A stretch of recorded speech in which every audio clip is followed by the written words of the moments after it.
Hey, Oh, hey, what's up, man? I want to build my first custom keyboard, and I heard you know a little bit about it. Oh yeah, I could definitely help you with that. Do you have any idea of what you want for your keyboard?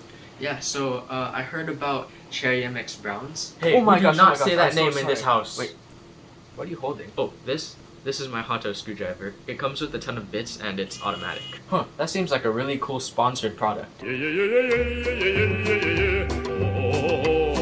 Yeah, anyways, what were we talking about again? Oh yeah, so do you have any recommendations for a keyboard for a complete beginner like myself? Yeah, I think I've got something.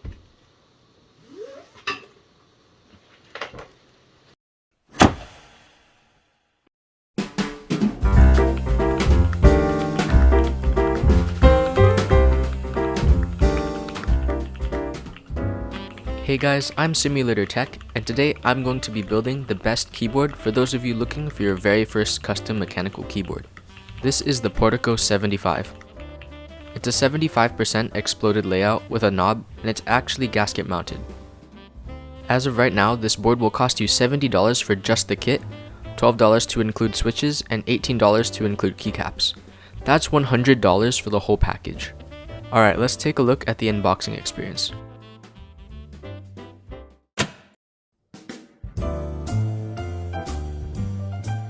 The key company sent me one of their Magic Girl desk mats, which costs $20 for the regular version, which I have, and $30 for the RGB version. It comes in this really nice tube, which actually keeps it flat when you unroll it. In terms of size, it's 900 by 400 millimeters, and for all of my American viewers, that converts to about 35.5 by 15.5 inches. It's also quite thick, and the stitched edges are quite nice as well. The little designs are printed very well, and it's actually washable in case you get some, Krytox on it. Yeah, Krytox. Next, we have the board itself.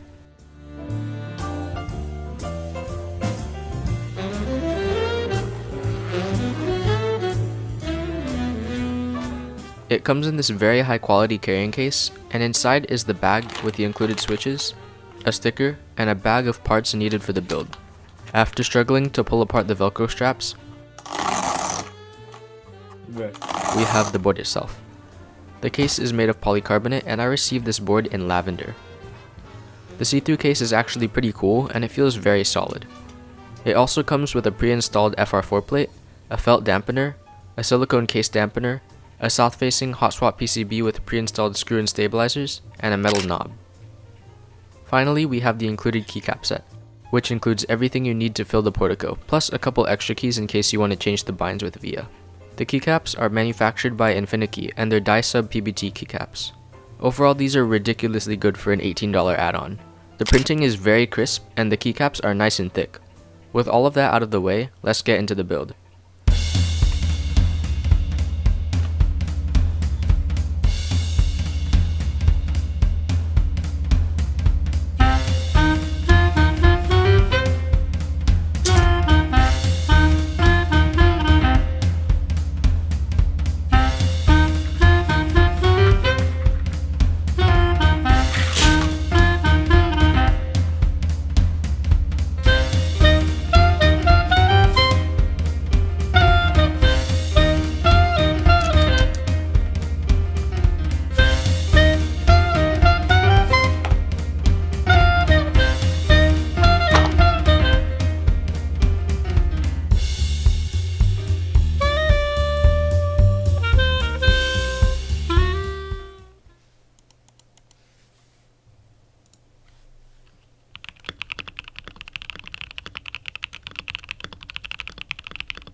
Overall, the board sounds and feels pretty good.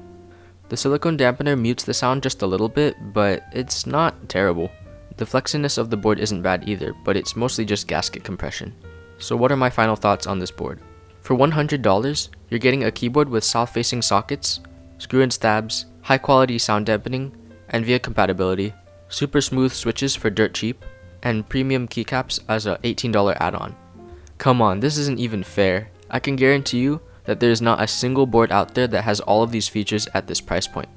If you're a beginner in this hobby, this is one of, if not the best keyboard to start out with as a gateway drug into this hobby. Anyways, that's all I have for you guys today. I will have links to all the parts used in this video as well as an affiliate link for the Hotto screwdriver. Thanks for watching, and thank you TKC for sending out the board. See you guys later. Bye!